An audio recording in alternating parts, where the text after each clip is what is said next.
All right, hello and welcome everybody to another cast in Alchemy League Season 9. As you guys may know, we're trying to do something a little bit different here. And we're trying to get some more people involved in co-casting because Tech Chair, he tries to see everything, but he cannot see everything. So this week, Forteraiger has graciously agreed to join us and help us co-cast some games in Alchemy League Season 9, which is an Age of Empires 2 tournament played on Hyperrandom by Zetnus. And a few other random concepts, but they didn't work out, unfortunately. They just didn't have time to execute them. So, Forteraiger, try saying something. I'm actually a little bit curious.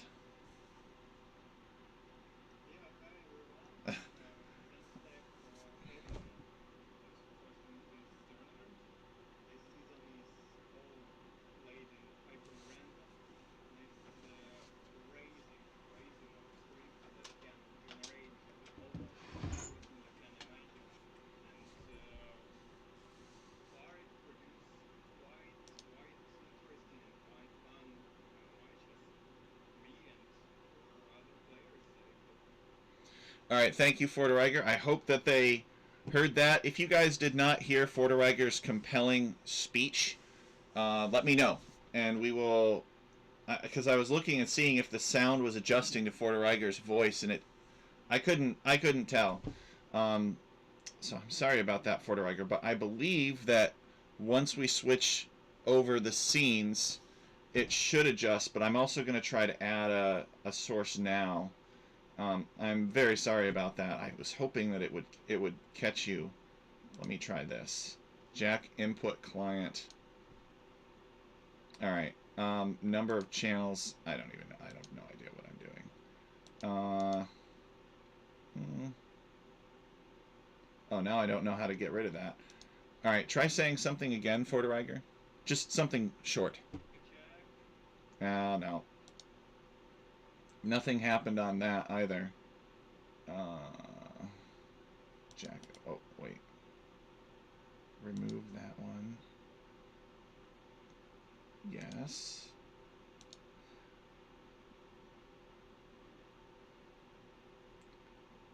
Audio.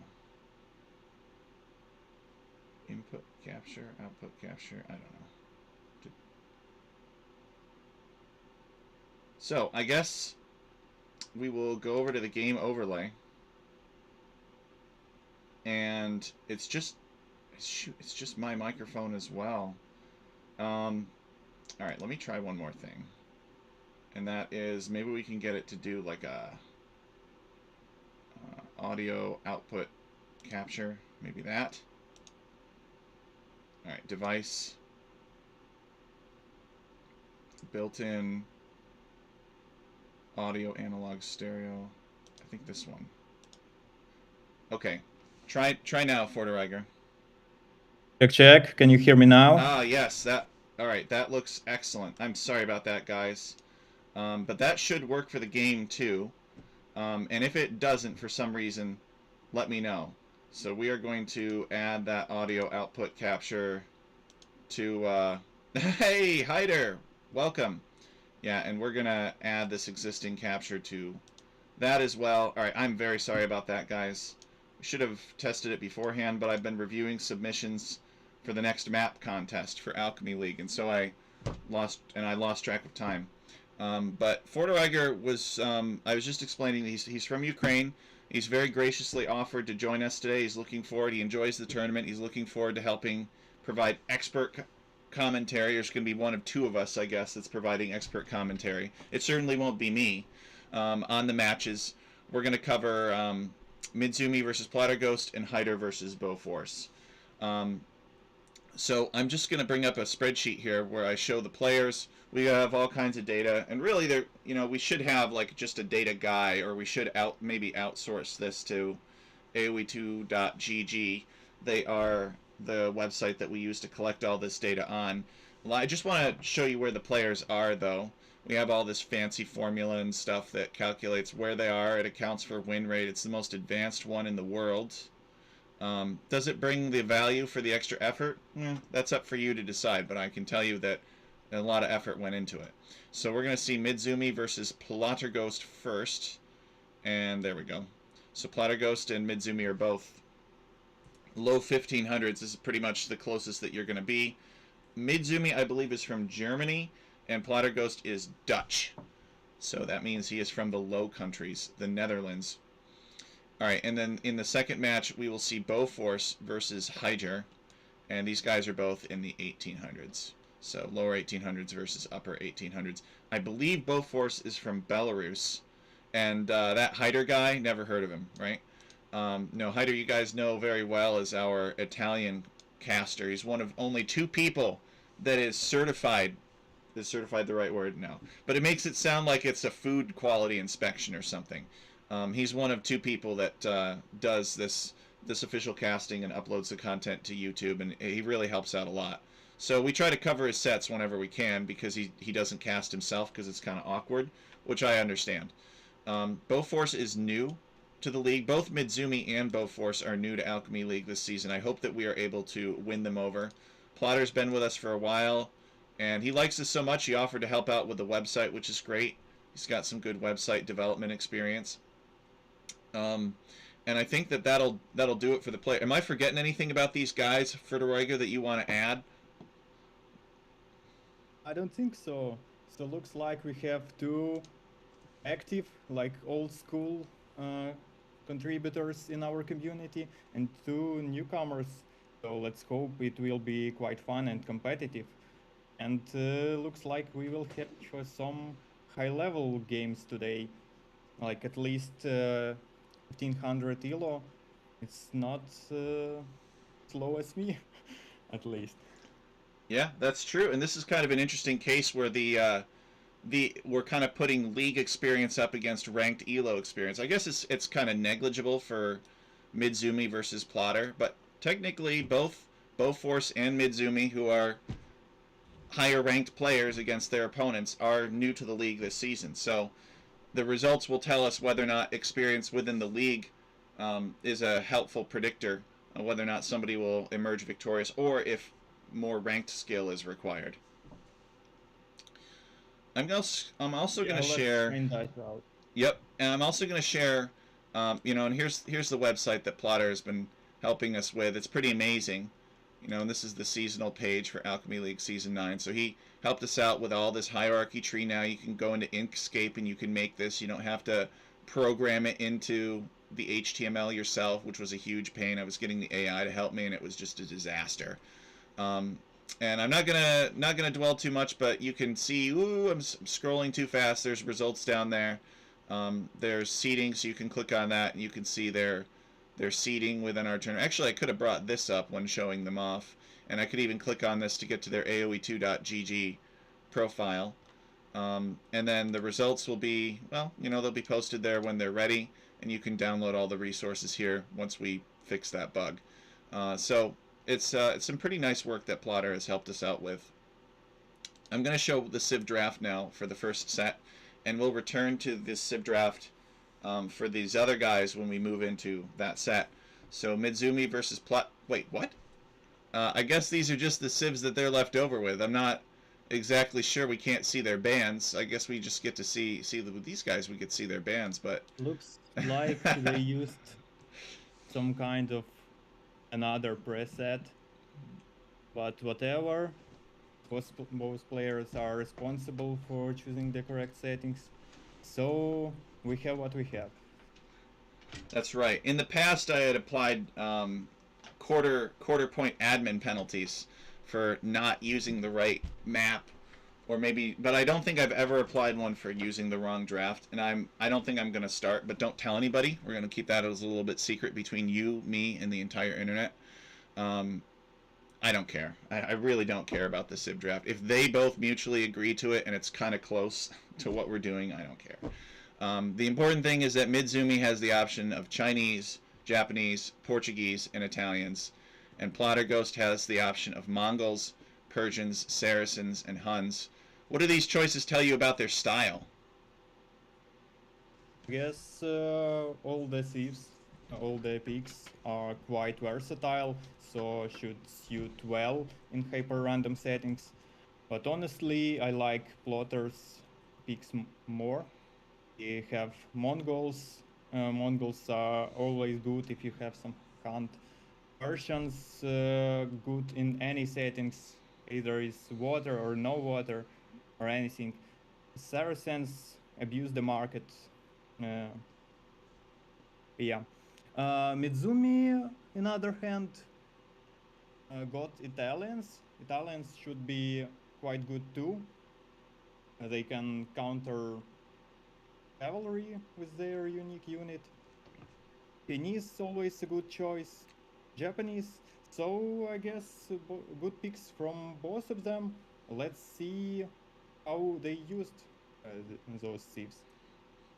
Yeah, let's see. It looks like Plotter likes his brute force civilizations, like the Persians and the Mongols and the Huns and the Saracens, and Mizumi is more about the elegant combined arms of Italians and Japanese and such. Although Portuguese are a little bit brute civ with their unique unit. So we'll go into the first game of their set now. Alright, let's change the overlay. Alright, so we are in the game. I am at 2 seconds. Whenever you're ready, though, Forteraiger, we can start, I would assume. Let me just hit replay from the beginning. Oh, wrong thing. Restart replay from the beginning. Ready? Yep, I'm at 3 seconds. Alright, ready? 3, 2, 1, and go. Alright, so guys, for some reason they randomly have, which is interesting, they randomly have a map revealer in the center. I guess to tell them that there's water on this map. Maybe Zetnus was under pressure in Hyperrandom League. Maybe somebody... And they start with a Hunting Wolf Scout, too. It's even more interesting. I think we've seen the Hunting Wolf Scout in Alchemy League before. Maybe on one of Jasuni's maps, I think. Maybe Yukon Gold Rush. Well, reactions here, Forteraiger. What do you think? Yeah, about water, it works that way. If map generates with water, both players have a little piece floored, so they can know and adapt to that. Honestly, map looks kind of symmetrical, fair for both players. Nothing crazy so far, but as far as I see, there are not much of stone in this generation, and seems they have not much gold too. Agreed. The stone quantity is low, and that will adversely affect both of their ability. Both of them. They have unique unit civilizations. I was going to say, if I'm Plotter Ghost, I'm probably not very happy to see that this is a water map and to see that my opponent picked Italians for it. Nobody wants to fight Italians on a map like this. Come on. Nobody. Well, maybe some crazy person does. But, you know, Italians have a lot of water bonuses. And their unique unit hard counters pretty much everything Mongols want to do. Now, having said that, yeah, maybe Plotter does a landing. Maybe Plotter has some cheeky strategy that he can use. He does get better economic bonuses, probably. He certainly hunts faster than Mizumi. But Mizumi's advancements are cheaper because he's Italians. So I think Plotter's kind of got an uphill battle here. What do you think? Yeah, Italians should be quite good on a map with water, so I think the only chance for Plotter here is to do some fast landings and try to play scouts or something. Maybe fast castle into step lancers. Now, looking at Plotter, he's coming out here to get the sheep and get the boar. Okay, all right. Well, the boar makes it worth it. Just looking at it first, I didn't see the boar because he was in the fog of war, or maybe because I'm blind. One of the two. Oh, look at that. He uses the clever sheep block. But he's got 3 on wood right now, and that would suggest that Plotter may indeed be doing a scouts build. It'd be kind of hard, I feel, to justify 2 on... Well, first of all, Plotter does technically not know that he is isolated from his opponent, right? We look at Plotter's point of view, And he has not scouted this channel. He has not determined that there is no path to his opponent. Let me check to see if Mizumi has the same idea. I think Mizumi has a better idea of what the water looks like, but he doesn't. He too does not have confirmation that this channel isolates the two players. So, But Mizumi built a dock already and started to build fishing ships. And Plotter Ghost is going to take some extra boars, it seems. oh, there's a hunting wolf here. At first, I didn't click on it. I was like, why is that wolf just standing there watching Plotter Ghost? And then I realized that it was Plotter's hunting wolf. And this hunting wolf, yeah, it's going to help Plotter bring in 2 extra boars. They're not, because it's hyper random, they don't necessarily have 340 food, but they still have over 300 food, both of them. So that's 600 food right there. Plotter has built a barracks. I'm worried he's going to be so focused on luring in all these free boars, these extra boars, that he's going to get up to feudal age and he's going to build his stable and he's going to make his scouts. And then he's going to find that he can't get over to his opponent to scout rush him because the channel is in the way. Meanwhile, Mizumi, 2 lumber camps. Mizumi's build presumably looks more like a hybrid map build with dock support. Plotter does get those Yeah, 2 boars. Doesn't look like he loses any villager or anything like that in the meantime. I checked Plotter Ghost point of view and he didn't scout the river at all.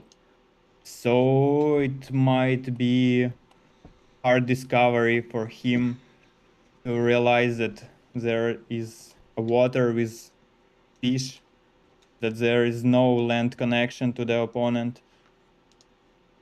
Oh, Mizumi fighting off a bear here. Okay. Plotter has thrown down a dock foundation. Yeah, he found the water and immediate dock by Plotter Ghost, but who will be... Okay, they hit feudal age at the same time, and Mizumi already started to massing airships, so it might be a hard contest for the water for Plotter Ghost. Yeah, I mean, we see that Plotter built a barracks, right? That's 175 wood that he's not really taking. Oh, okay, he is building a stable. So he does still plan on going scouts, I guess. But he sent 4 villagers to gold. So I think he recognizes that he need... This is funny. Plotter Ghosts attacked by a black bear. And, the villager picks up some food from the black bear. And Plotter using his hunting wolf to help with the bear fight. Kind of like he's a real-life woodsman. With a dog trained to protect him. But I was going to say Plotter is on gold now, so I think Plotter knows that there's going to be a contest. But he needs to go out, he basically needs to build 1 dock for his opponent to destroy, and then somewhere far away he needs to build another dock for himself to make a transport ship and get scouts across the channel, if he really wants to do that. And it looks like he's kind of got a villager heading in that direction. You see the wolf scout is running on ahead. And this wolf scout is going to be what Plotter uses to kind of screen for bears and make sure the villager doesn't run into a bunch of bears. He's already made a scout too.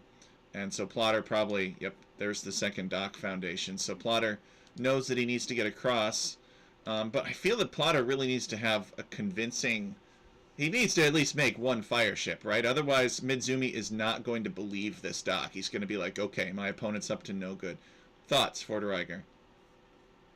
Yeah, Mizumi will definitely scout all the river with his fire ships after this first initial dock will go down. Actually, Plotter tried to build a transport ship in that dock, but cancelled it after the first fire ship came out for Mizumi. Okay, and Mizumi already started to explore the river with his fire ship. Mm-hmm. Yeah, and he's suspicious too. The important thing is Mizumi is going up a river that he's already explored, right? And there's no reason to send this fishing ship up here because there's still fish down here. So Mizumi is suspicious. and he's right to be suspicious, and he finds Plotterghost's other dock with a flag over it. So it won't be long. Oh nope, here he's sending the brute squad over. He's got 4 fire galleys, and these guys are going to go and burn Plotterghost's dock. But luckily for Plotter, he's already across. And probably the important thing, and Plotter deletes the transport ship. That's so funny. I don't know if Mizumi saw that. If Mizumi didn't see that, then it's good for Plotter, because Mizumi might think that Plotter wasn't across yet. And I actually don't think Mizumi saw it, because Mizumi surely would be small walling in his gold if he saw that the transport ship was successful. So Midzumi's in for a surprise here. I think this is like the world's latest scout rush. But it's okay, because Mizumi is delayed by fishing ships and fire ships and such. So Mizumi building a barracks. But Plotter is across. And Plotter is denying Midzumi's gold. Plotter might be able to make a comeback on water. What do you think, Forteraiger? Mizumi almost have the res for the castle age, actually, and he reacted quite good to the scout rush. He lost nothing. Yeah, a little bit of idling for gold villagers, but okay. Seems like it will be a villager pick on berries, but spears are out, so I guess Mizumi is fine here. Yep. All that. Okay, and he already have res for the castle age. I guess he will click it. Yeah, all that to kill 1 village. It's kind of crazy, you know. We talk about all the different plays and Plotterghost's elaborate plot to get over on Mizumi and deal damage to him. And in the end, he just killed 1 villager, right? But I think the big thing for Plotter, the big win, is not the scouts, but it's this guy right here, this builder, making the archery range. Who knows what kind of trouble could come out of that archery range for Mizumi. Now, is Plotter anywhere near clicking up to castle? I guess he's kind of close to clicking up to castle. But he just wants to keep his opponent distracted with these scouts. So these scouts are not really going to be doing any damage anymore. They should like attack fishing ships or docks. These scouts are going to keep Mizumi thinking about the scouts and not coming over here exploring this part of the island. What do you think about that, Forteraiger? Let's see. Actually, Mizumi started to mass archers in defense. Does he have fletching? No fletching yet. Yeah, interesting. He's building an archer army. Maybe he's suspicious that Plotterghost has more, or maybe he intends to build a transport of his own and go over and pay Plotterghost to visit and kill some villagers with archers, since he controls water. And Plotter choose to go for skirmishers, because skirmishers are the best unit, and they counter everything. Yeah, Plotter's got some skirmishers hanging out in front of his archery range. He's built 2 archery ranges on his opponent's island. Oh, and Plotter has gotten into Midzumi's woodline here. An overchop. Kills 2 villagers. Ouch. And I think that was somewhat predictable too, because Mizumi definitely has the military to prevent these scouts from being here if he wanted. Just wasn't paying attention. So I think these scouts are doing a good job of keeping Mizumi distracted. If we look at Midzumi's point of view, this snow on dirt is just a spectator bug. Mizumi doesn't know that these ranges and buildings are here. Although he's gonna now he knows something's up, right? Because go ahead, Forteraiger. Yeah, both players adding the second town centers, so both will try to boom and develop some economy, and likely not a lot of battles will be here right now at early Castle Age. Yeah, I don't really necessarily agree with Mizumi adding a town center at this time. I feel that he already has the economic lead. He's got, he's got a lot of fishing ships. It's going to take Plotter a while on 2 town centers. Plotter hasn't even finished his second town center. It's going to take Plotter a while to catch up to him. I would think that Midzumi's primary objective would be to find the villager and kill the villager so that it can't build anything else, and then just clear Plotterghost off of his island, and then go very hard into Navy and just prevent Plotterghost from ever getting over here to do damage. What are your thoughts? Do you understand the second town center? Maybe he feels like he already got an economical advantage, so he chose the second town center as a saver approach, and even third town center, and he is on stone, so maybe we will see some Genoese crossbowmen in this match, and Plotter on stone as well, but only 2 villagers at the moment. Yeah, here's a third town center from Plotterghost going up on Midzumi's island. So he's Forward probably town center. wiping his brow, saying, "Phew, that was close. I almost lost my landing villager. I'm Mongols. I don't want to fight the Italians for water." So Plotterghost is here building this town center, and instead of trying to stop this or trying harder to stop this, I guess Midzumi is still slowly making things. He's got 9 crossbows that he's made out of 2 ranges, and he's making a mangonel too. But, you know, if I were Midzumi, I would be, like, trying my absolute best to, like, exterminate red on this island to make sure that I did not have to fight a land war over my own terrain. But, like you said, I mean, he may feel like he's got enough advantage that he doesn't care where Plotterghost is. He'll fight him anywhere. So, interestingly enough, Blue is kind of...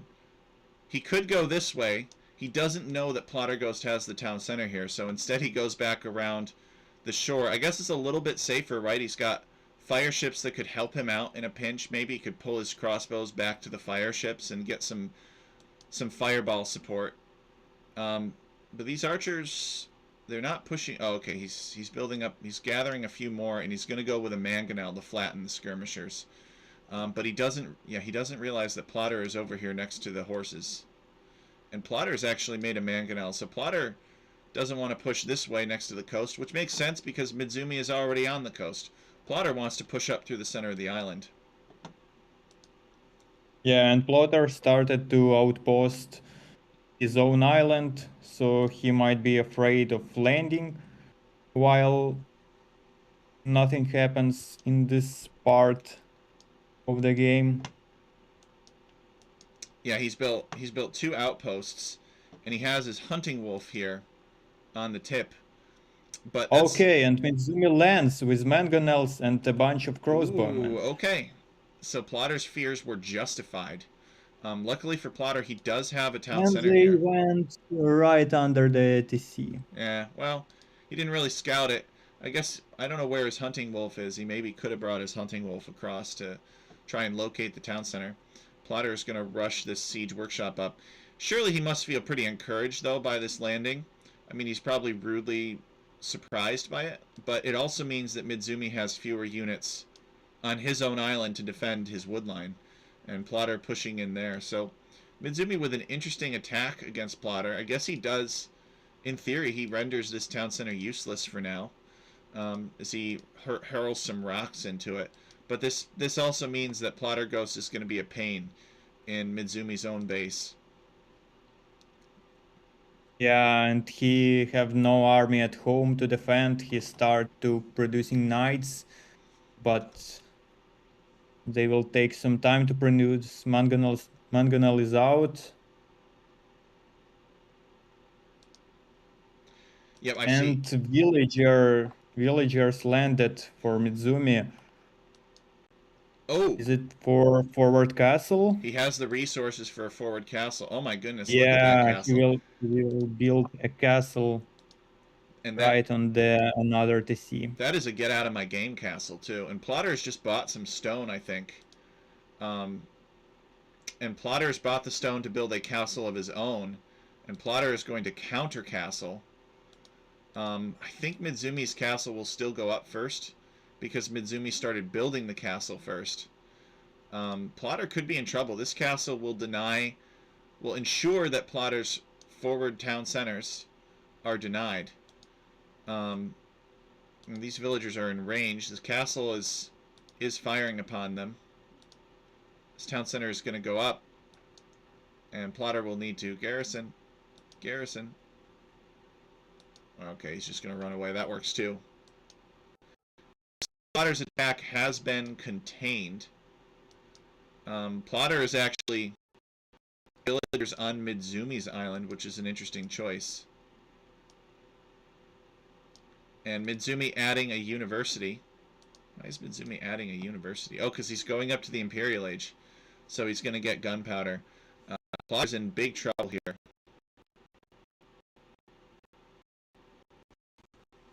Yeah, it starts to get rough.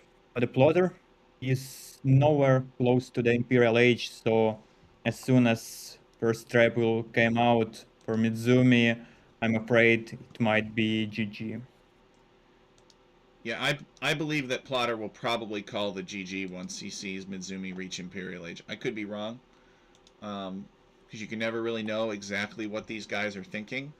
But Plotter is, I guess Plotter's at 83 villagers, and how many villagers does Mizumi have? He has 77.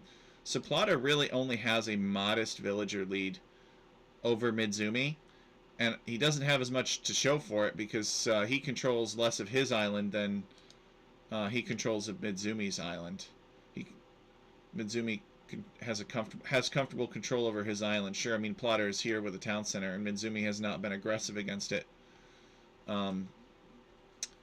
But yeah, trebuchets from this castle would be pretty painful for Plotter to deal with. Let's see, Plotter, I guess he's kind of trying to save up for Imperial Age now. He sees that his opponent is Imperial Age. I mean, it is Alchemy League. Oh, Mizumi building another castle, and Plotter's built a watchtower. No, Plotter calls the GG. Yeah, and it's GG. He is doomed. But we kind of predicted that Plotter would have a hard game this game. Go ahead. Yeah, Mizumi had a better sieve for the water, and he scouted them up earlier.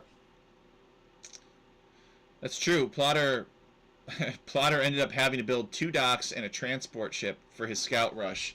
And in the end, in the feudal age, that scout rush only gave him 1 villager on berries.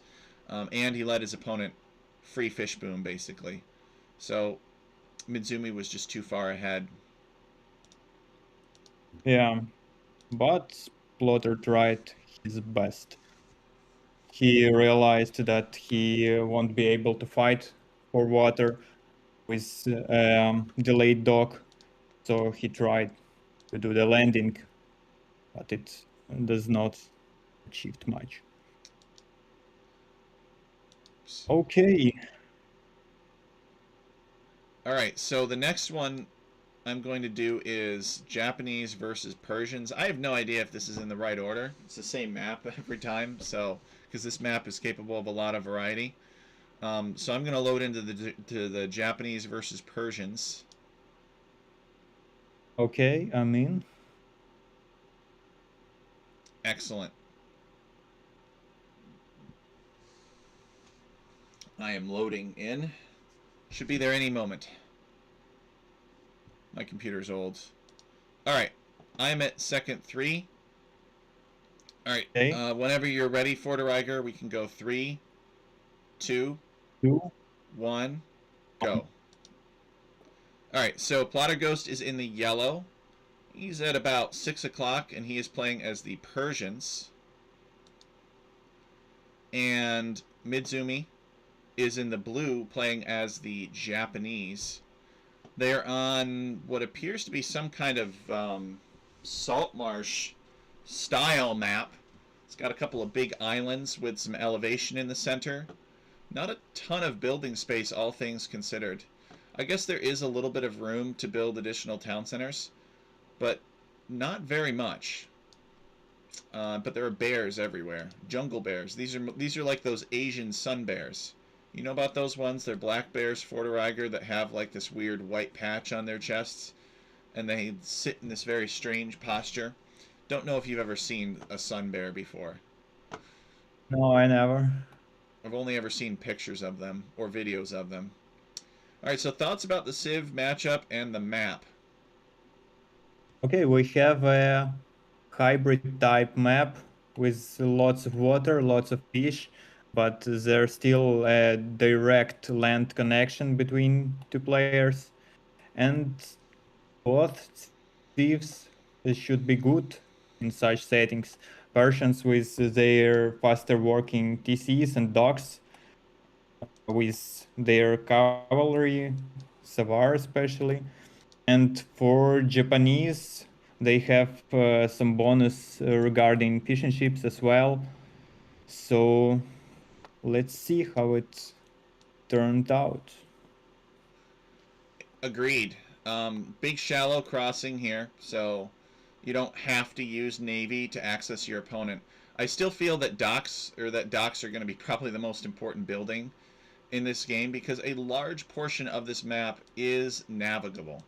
And so you can achieve a lot of map control by controlling the water. Mizumi has already started docking. Plotter building a dock as And well. Slaughter as well. Yep. So I think it'll turn into maybe Plotter going fire ships and Mizumi maybe trying to get up a galley mass. We'll see what they go for. Given how far apart the players are, I don't know how viable Japanese archers would be. We can look to Mizumi's lumber camp. We can see that he's got 7 on wood, so he's presumably very ambitious about building multiple docks and spamming as many ships as possible. Plotter Ghost, he has 5 on wood, so not as many as Mizumi, but enough to tell us that he is not going to go scouts this time, even though his scouts could actually walk to his opponent. Plotter's going to prioritize the water.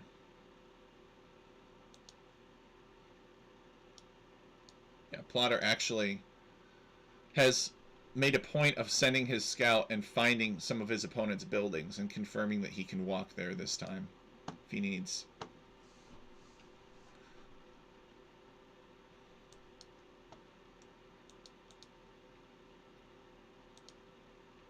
Mizumi already fishing. As you guys know, Japanese fishing ships have twice the health and work faster than regular fishing ships. So you see 60 HP versus 120. They're just so tanky. Actually, not that many, not that a lot of fish at deep fish tiles in this generation, but it's still better than nothing. I don't know. It looks like a lot to me. I'd characterize it as a lot. You could probably feed your entire economy with the fish on this map while the game lasts, before the game ends.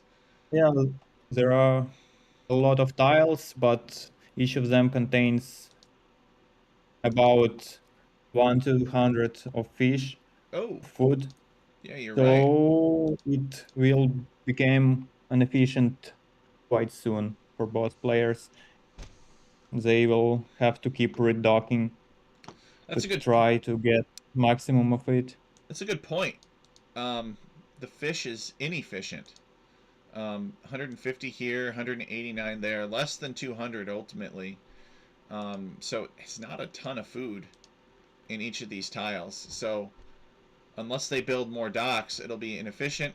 And building docks is a big drain on your economy. But the good news for these players is I think they want to build as many docks as possible, um, because they want to use them for domination purposes.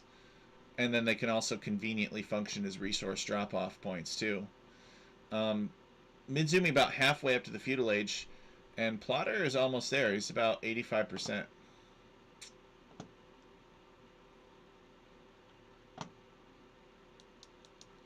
Mizumi leaving his berries alone, but Plotter is all over the berries. Plotter's docks, of course, have twice the health of Mizumi's, and they also work faster. So Plotter may not feel under as much pressure to build additional docks. Although he's got another villager coming out this way. He's gonna... Okay. He's building one now, and he's also walling up, too. So he doesn't trust his opponent, thinks his opponent might make some land military to pressure him. Yeah, both players went for the second dock Yeah, and started. Plotter started to mass navy. Our galley will came out first. Mizumi is on 3 docks now. And let me switch to Mizumi's point of view so we can get a better view of what he's up to. Alright, he's also going fires.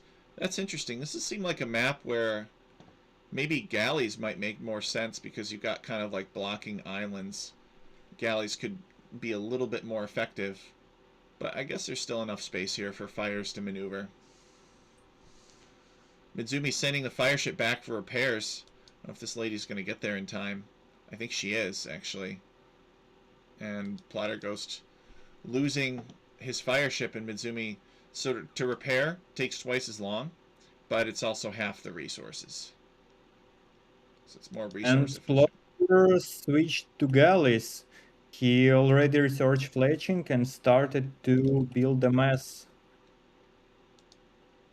Yeah, that's surprising. I was not expecting Plotter to prefer galleys. But, you know, it's not until Imperial Age that Persian galleons fall off. So he could still get a lot of value out of a good galley mass here.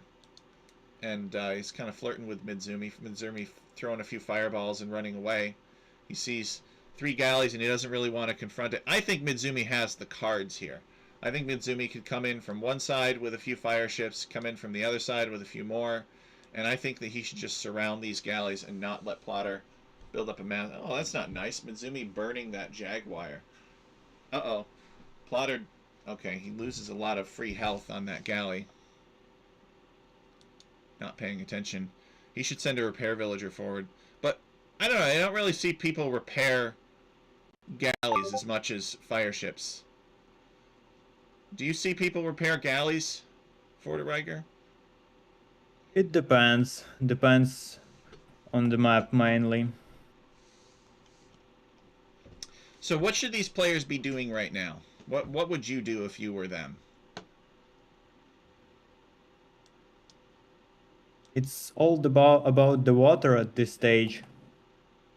So, okay, not the best attack for the Plotter. He lost 1 galley and will lose some health on other. Oh, and Mizumi surrounded him. Quite a good play. Mm-hmm. Yeah, Mizumi I'm committed to that surprised attack, and he did a lot of Mizumi, damage. What's... Mizumi is not trying to go for fishing ships, but to be honest, Plotter does not have a lot of them. Actually, it seems only 2. I wonder if Plotter is just like... He's got these 2 docks, and he's making galleys from the 2 docks, and maybe that's just it. Like, maybe his whole goal is he realizes maybe the water is inefficient. You know, there's not a lot of food in the fish, and you have to keep redocking. And he just doesn't want the fish badly enough. So part of me thinks maybe Yeah, it seems he's so. just going to focus on Castle Age and then get up and make some knights. Because he's... I don't know. I honestly don't know how he still has this many galleys. I guess he continuously makes them. But Mizumi has like twice as many fire ships. Almost. Twice as many fire ships. And, oh, it's a good find for Plotter. Kill some Mizumi fishing ships. Mizumi And keeps on... Plotter decided to abandon fish and he switched to farming. So I guess we will see a Castle Age soon. Yep. Here, the fishing ships are going to drop off the last of their food, maybe. Oh no, they're just going to waste it. Because the fishing ships just decide to die there. Plotter... Yeah, this galley comes out and it's like starting at 1/4 its normal health. Oof. But Mizumi's kind of... He hasn't really had a good channel to attack from. He's been alternating between the left and the right channels. But actually Mizumi already halfway through Castle Age. I guess fishing ships paid off a big time. And Plotter Ghost still lacks food. He can click if he will cancel villagers, but It seems he didn't notice it. Okay, and he clicked. Mizumi is almost Castle Age himself, though. It's been a little bit more efficient on the resources in terms of, like, I feel as though Mizumi hasn't had to replenish his ships as quickly as Plotter has. Plotter's got all these galleys now, though. Maybe he will actually be able to use them.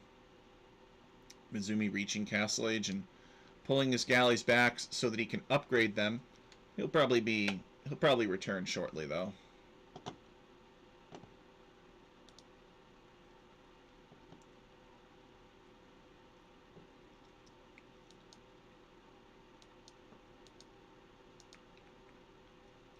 Plotter has 5 villagers on stone. So that could mean one of two things.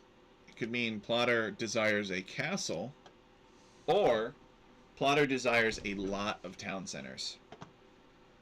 What do you think? I think it's probably a castle. I think Plotter is going to try to use his ships to create a distraction for Mizumi, and then sneak up a castle on one of these islands, on a hill, and basically nail down some channels that way. What are your theories? Yeah, he can try to go for castle and redock under it, but it might be too late. Actually, he will lose all his navy. Mm-hmm. And he researching bloodlines and armor for cavalry. So let's see. This. We'll try to go for knights maybe as to raid Mizumi economy, and if it will be successful, he can figure out how to deal with navy later. But let's see if he will manage to produce enough knights and sneak them. Yeah, this could still work out for Plotter. If Plotter, especially if Plotter added another stable, but he's adding a town center instead, because apparently me and like one other person are the only people that do 3 stable knights, 3 or 4 stable knights anymore.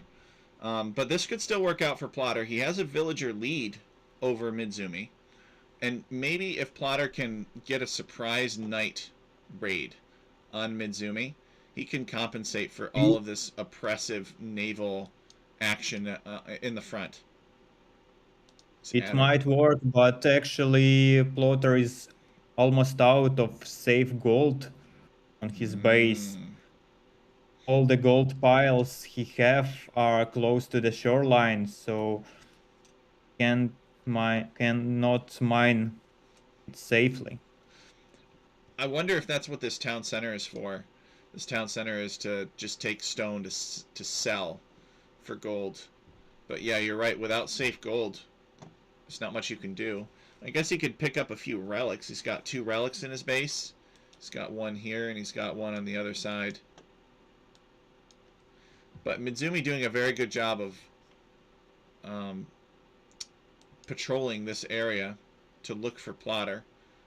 Plotter is just like running through every single bear on the map. And Mizumi has sent some villagers forward to build a forward town center of all things.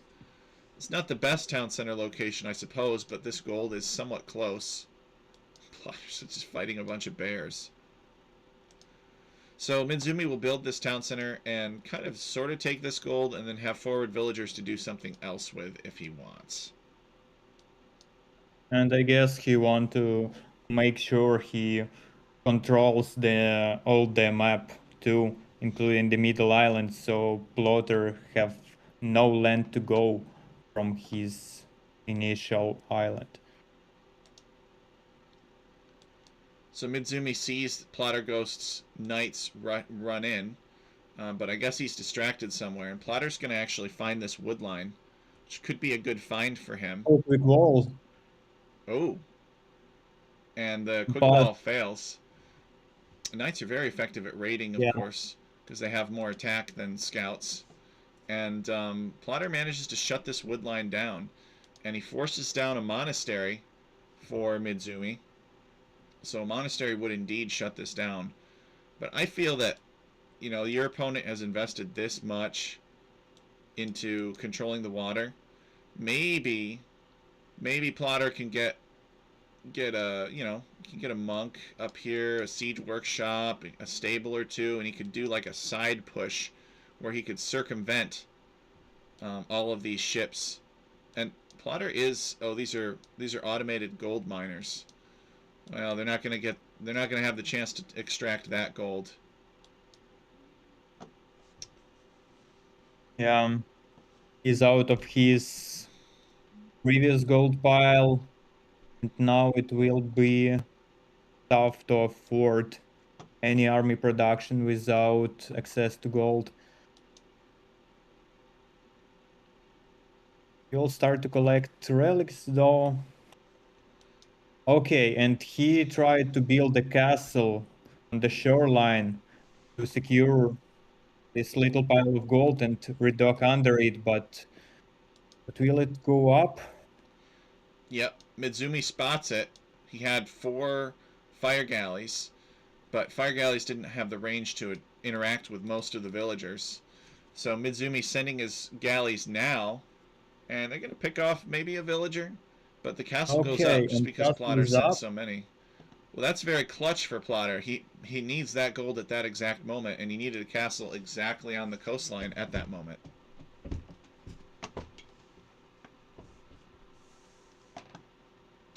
And he got it. So Mizumi, Plotter's getting Bodkin, which is interesting. I guess it's going to help the attack of his castle and the range of his castle. And he's built 2 docks. And oh, Plotter is building another castle on this neutral island here, but these fire ships are in the way, and so he has to abandon the pursuit. But potentially he could sneak back over there and build it if and when Mizumi is not watching. All right, he's instead going to build a. I don't like this watchtower. Watchtowers are so pathetic against ships. Persians, they do get guard towers though, and I believe that they get heated shot. We can check.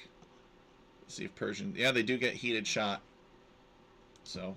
I only think Mizumi should switch to some kind of land pressure, maybe build a stable and produce a few knights to get Plotter out of wood or other resources, since Mizumi already have an initiative here with controlling the water.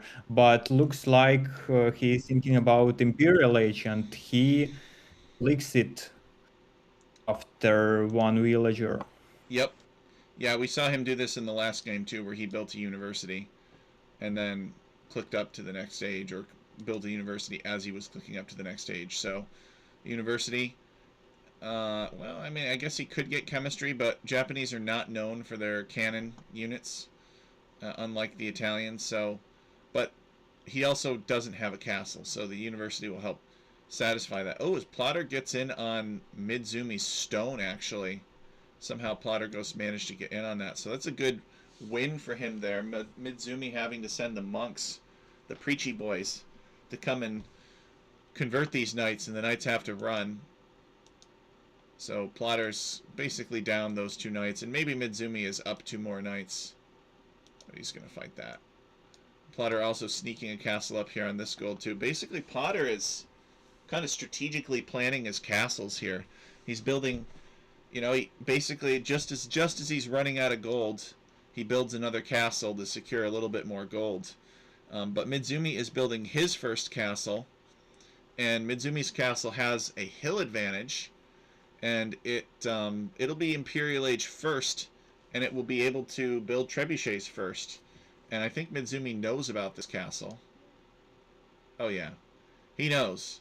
So Mizumi knows that this castle is here. So it's probably going to be his first target, to take down this castle and drive Plotter Ghost off of gold. If he can just get Plotter off... Oh, okay. Plotter is attempting a somewhat disastrous castle drop here in front to secure some more gold in the front of his base. And Plotter has a few fire ships fighting, but it's not enough. And these galleys are just slaughtering villagers. Let's take a look at the villager Yeah, count. it's a desperate move for Plotter. However, castle will go up, but at what cost? At the cost of not being overboomed anymore. Plotter still has 126 villagers. Mizumi has about Oh, 90. So somehow, despite being pressured by this navy, maybe it's because Mizumi didn't switch into anything else. He didn't really feel that he needed it because the water is most of the map. But Plotter was able to boom up to over 120 villagers. And he has this massive, sprawling farming economy here. And he's even got a town center on one of the forward islands, and he's extracting the minerals from that. And he has a castle of his own. So, and Plotter has reached the Imperial Age.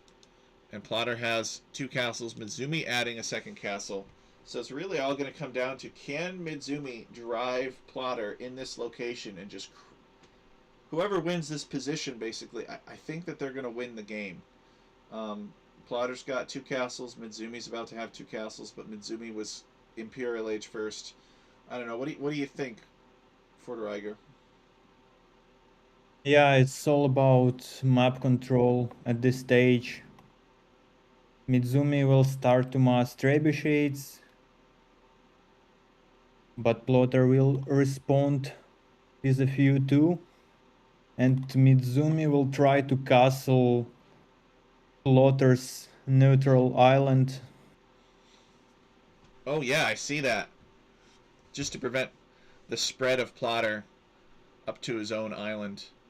Mizumi does not appear to have picked up any relics despite making monks. Plotter has at least picked up the relics on his monastery. Remember, guys, the Alchemy League is standard victory condition, so if Plotter actually picked up Midzumi's relics, he could start the relic countdown.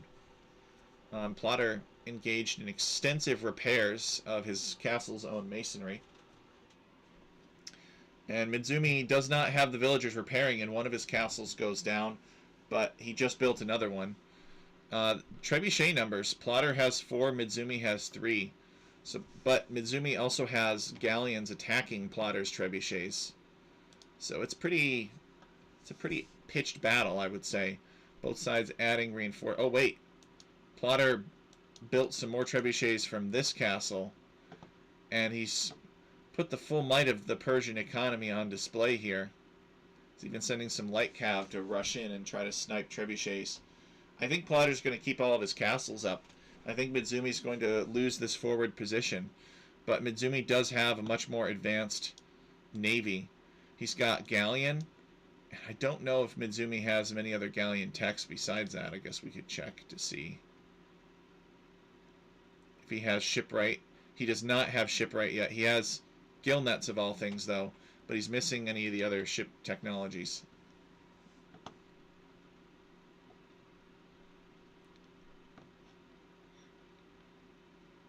It looks like all the momentum is with Plotter Ghost. I'm not exactly sure how he turned this around.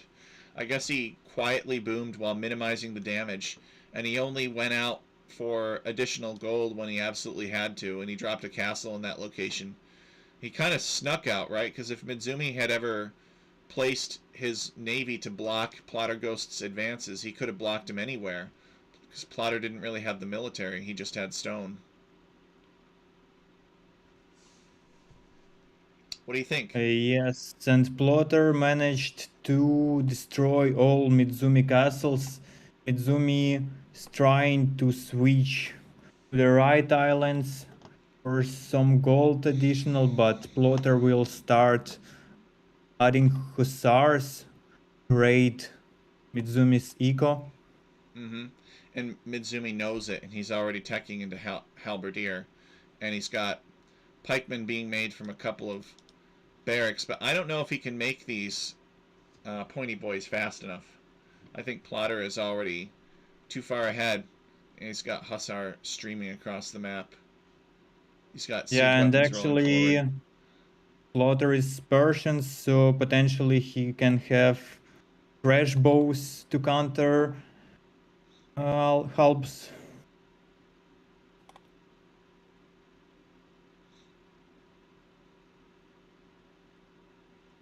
Fire ships everywhere. Mm-hmm. Trebuchets on shallows trying to snipe the last castle, I believe, for Mizumi. Now, these Japanese halberdiers are no joke, though. They do attack faster. You don't need as many of them to fight Yeah, off your opponent. But even these Japanese halberdiers are pretty outnumbered and surrounded. Mizumi has kind of a sneaky mining camp on the right, but Mizumi, realizing he's out of steam, he calls the GG. Plotter was just too out of control this game. Mizumi yeah, it not. was a great play from Plotter Ghost. It feels like he was like Izumi had an initiative for the most part of the game, but Plotter did a great job on redocking under the castles and taking control of the central islands. So GG. Let's look at the timeline here. Yeah, when Plotter got to Castle Age, he was at his lowest, and then I guess he added more town centers and slowly secured more and more of the map, and he was able to just get out of control. Mizumi did not contain Plotter. As soon as Plotter hit Castle Age, Mizumi lost control of him, and Plotter went off and did pretty much I whatever he guess wanted to in do. famous Persians, Eco played its role here because Slaughter Ghost was at 150 villagers high, while Mizumi only 108. Mm-hmm. All right, let's cast the last of their games. Um, Portuguese versus Saracens. I will load this replay. Okay, tell me when you're ready. Yep. All right. I am on 3 seconds. All right. Are you ready to Okay, go? In three, yeah. 2, 1, go. All right. So I am Tech Chariot. We're here with Forteraiger, Ukrainian Age of Empires 2 player and league participant, and he is helping me to cast some games very graciously. We are doing 2 sets from Alchemy League. We're doing one with in the 1500s with Plotter Ghost versus Mizumi, and then we have another set planned after this on this Nomad map. They are playing. Oh, this is gonna be rich. Look at this. This is Hyperrandom by Zetnus.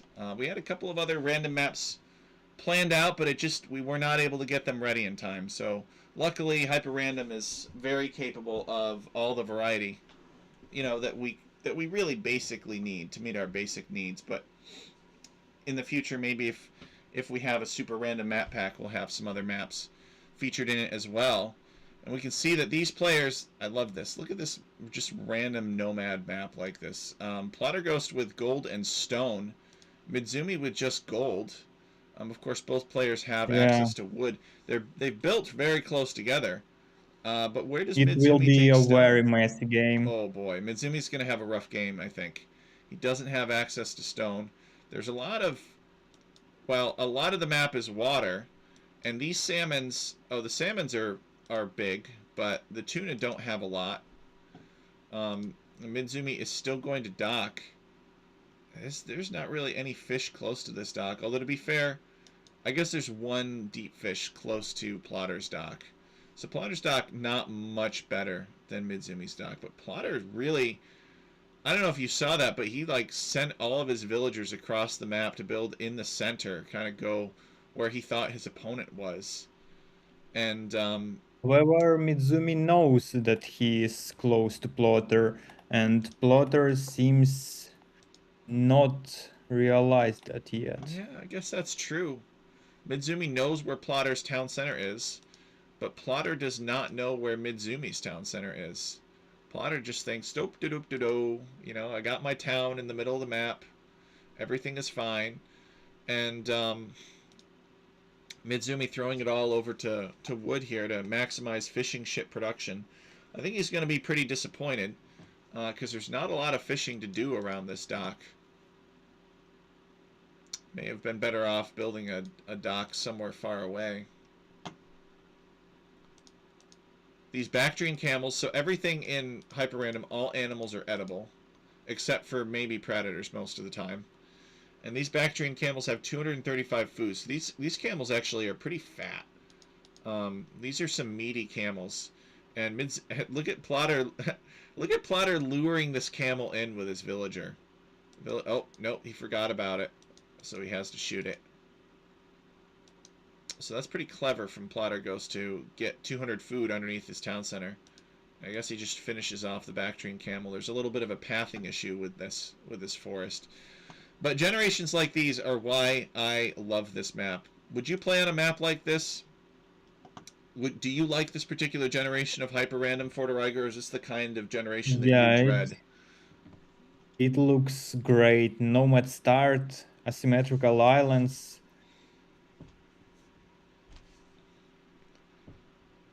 Yeah, I mean, asymmetrical islands, and it looks like it could kind of be a real place somewhere. Whenever I make an Age of Empires map, I like to imagine that there's a real place somewhere out there. I once attended a presentation by a musician, and somebody in the crowd, he took questions after the concert. I was a young kid, and he took questions among the crowd, and one of the questions um, that somebody would ask him, that somebody asked him was, where do you come up with new music from? You're a great composer. Where do you come up with these tunes? And he said, well, when I was starting out, we'd have a band, and I'd have to call up all of my buddies in the band and get them to come over and bring their instruments into my garage, and we would play, right? And we'd be sitting there thinking, oh dang, what do I play? What do we play while we're waiting for Jimmy to show up? You got a few other members that have come, but Jimmy's late. And so you'd get on the phone and you'd call up Jimmy, and then you'd sit there waiting for Jimmy to arrive. Mizumi is villager fighting Plotter. Oh, for these wild Bactrian camels, that does not go well for Mizumi. Plotter has more villagers in this area, so Mizumi has to withdraw. Anyway, he would say, and then I realized that was it.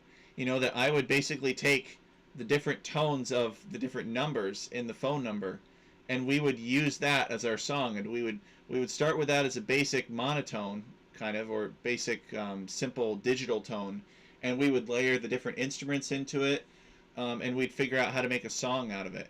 And eventually, they got this idea, and it sort of stuck with them, and they realized that they could do it with more than just Jimmy's phone number or any member's phone number. So they just grabbed the phone book and they started plugging the random phone numbers into, and then immediately disconnecting, because this was in the time before you could do hacks like that.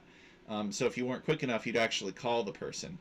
And they would use the phone book to propose different melodies for their tunes.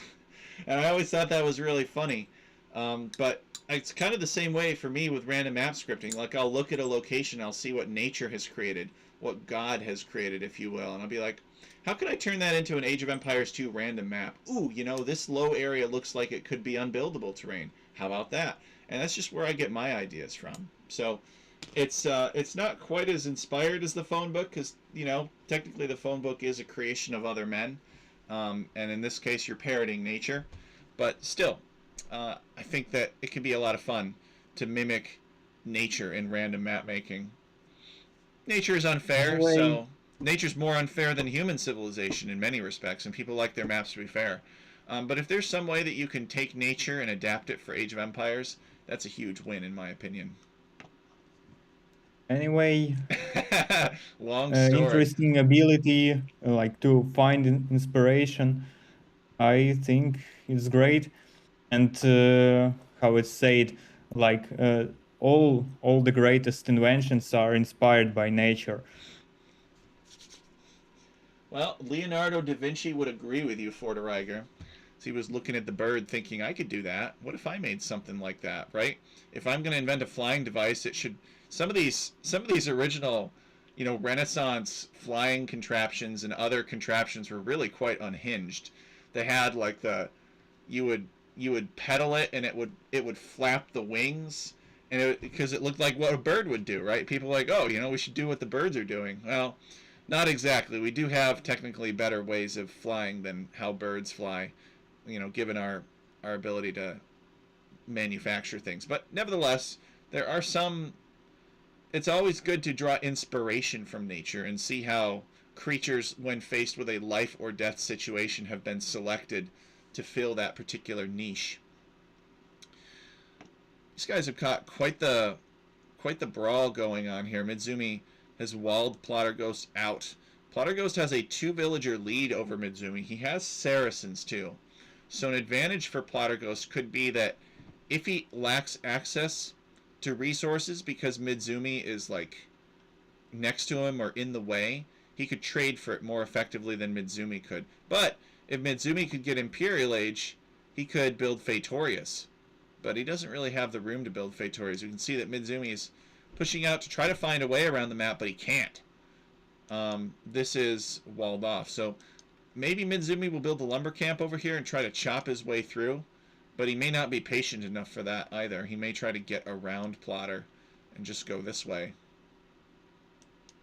I guess we won't see Victoria in this game with such a close placement. Both Yep. players built a barrack, both players are up to feudal age. I guess it's time to try to harass opponent somehow if you're that close. You know, I know that they say that you don't want to go, you really don't want to tower rush people on Nomad, because by the time you get there with the towers, they're like already castle age and they're just building a castle to defend.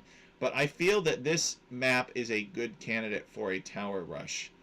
Plotter Ghost may be able to shut down a lot of Mizumi's resources with towers. Maybe Plotter Ghost could squeeze a tower in right here behind the barracks. I think this is walled off. I don't think that Plotter Ghost could get here with a tower. Plotter could get here with a tower. He could cause some damage. I mean, I guess Mizumi could just run back and come back here and build another lumber camp. Or maybe Plotter Ghost could try to build the tower over here, although he'd have to walk all the way around or transport, and that could be pretty awkward. So I could understand why he wouldn't tower rush. But given how close they start together, it could be one of the few maps where a tower rush on Nomad might make sense.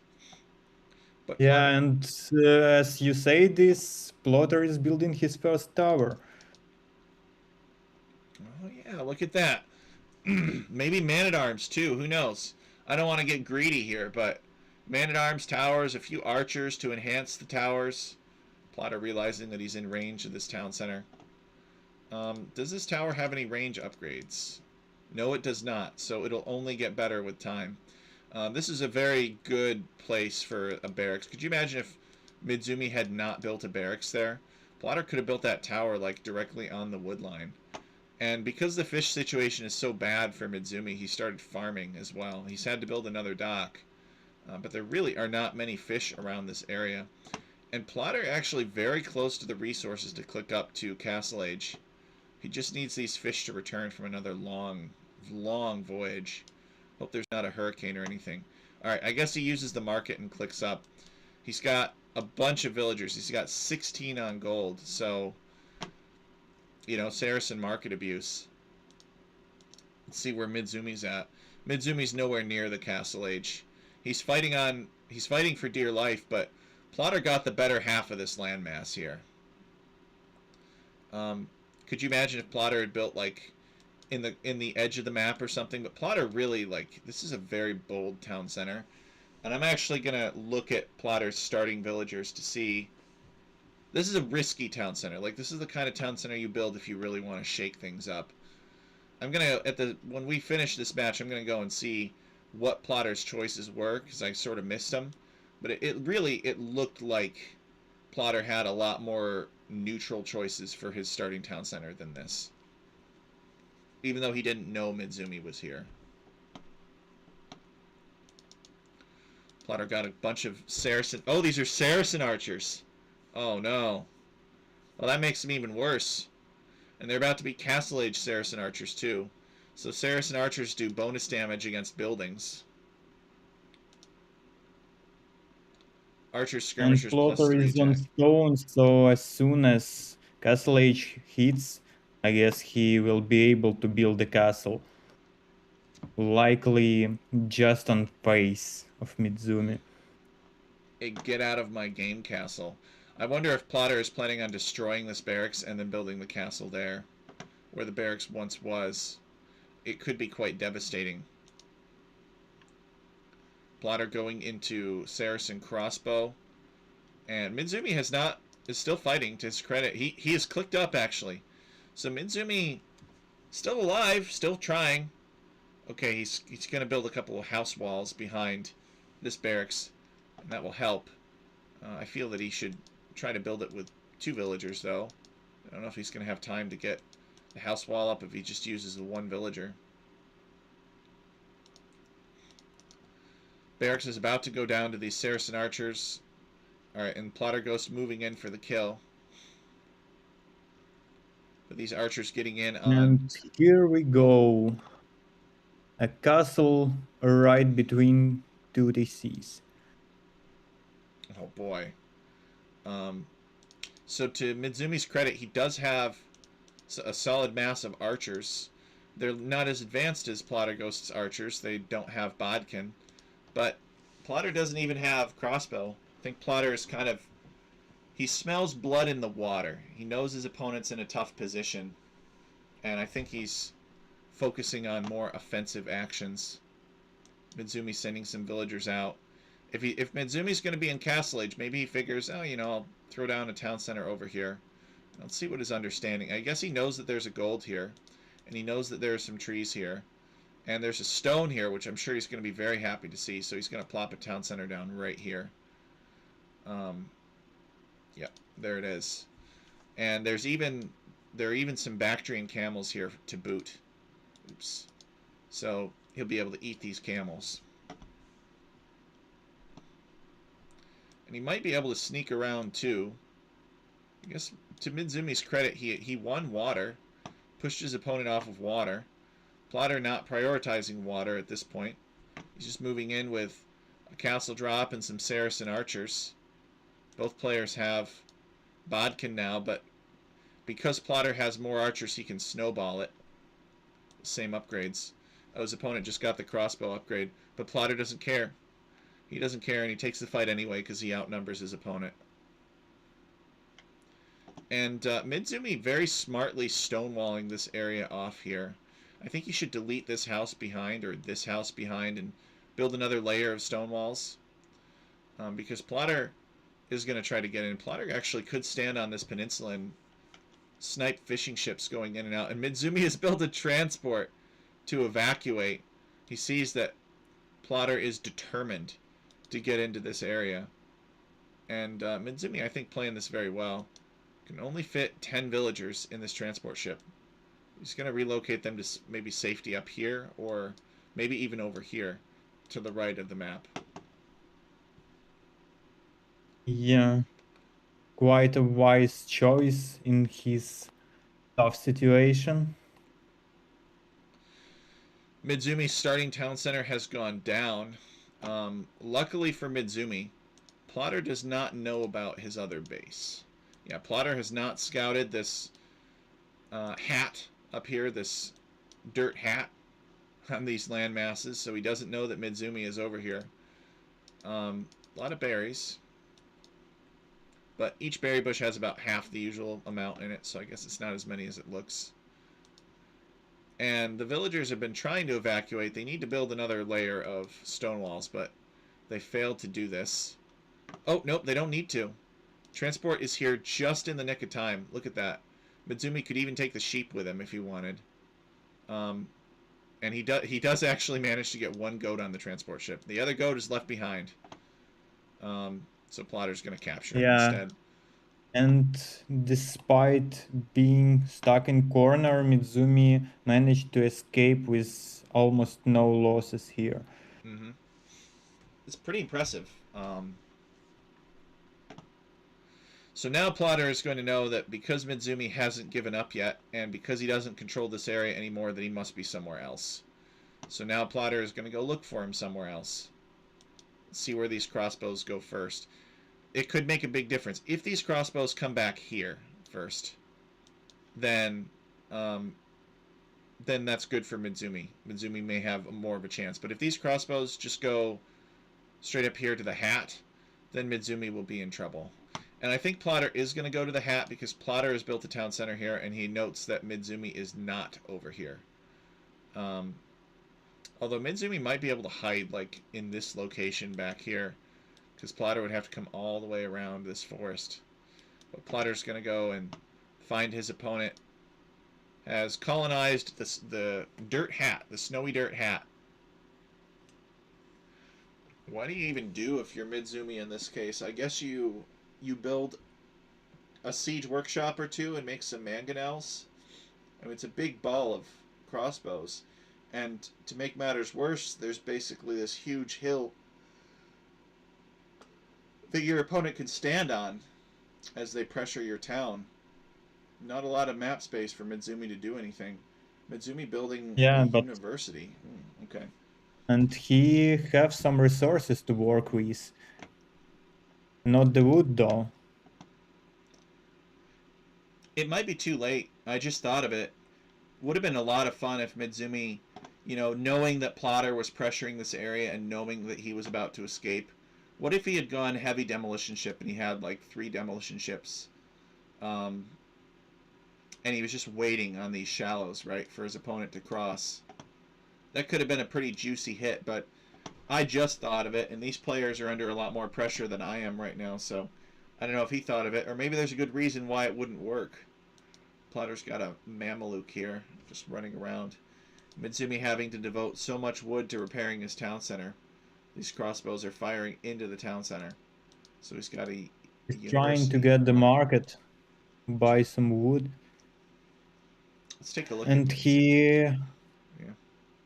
he managed to save enough stone for a castle, but seems it might be too late. Crossbow will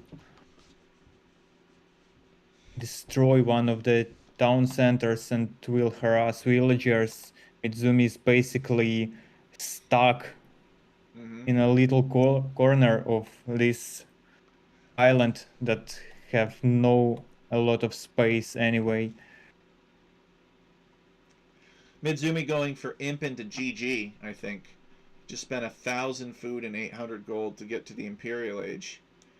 For some reason... Oh! Alright, there's a castle drop down here. 2 castles. Alright, never mind. So Mizumi has a plan. Mizumi's plan is to be Imperial Age and do like a castle and treb push on your opponent. And that's why Plotter built the watchtower here. And it's also why Plotter's military mysteriously, redeployed. And then I guess he realized that he couldn't stop the castle, so... but he did do a lot of damage to Mizumi. And I missed that. Okay. So he's going to come back here. Too. And he's going to... But Mizumi is down to 30 villagers. It will be tough to afford anything at this stage. A new transport ship to evacuate. He's building it from his dock. And I don't know if he can hold on long enough in this region. But if he could evacuate, he might be able to come down here. But Plotter has town centers down here. He's already colonized this. But Mizumi doesn't... I guess Mizumi knows about one of them. Not a lot of places Mizumi can go on this map. And Mizumi picking up some villagers. He could accommodate 20. But I don't think he dares get that transport ship any closer. And now where are these transport ships going? I'm going to sail this way. They're sailing west. He's Imperial Age. And he has the resources for another castle. Or he had them. I guess he sold some stone.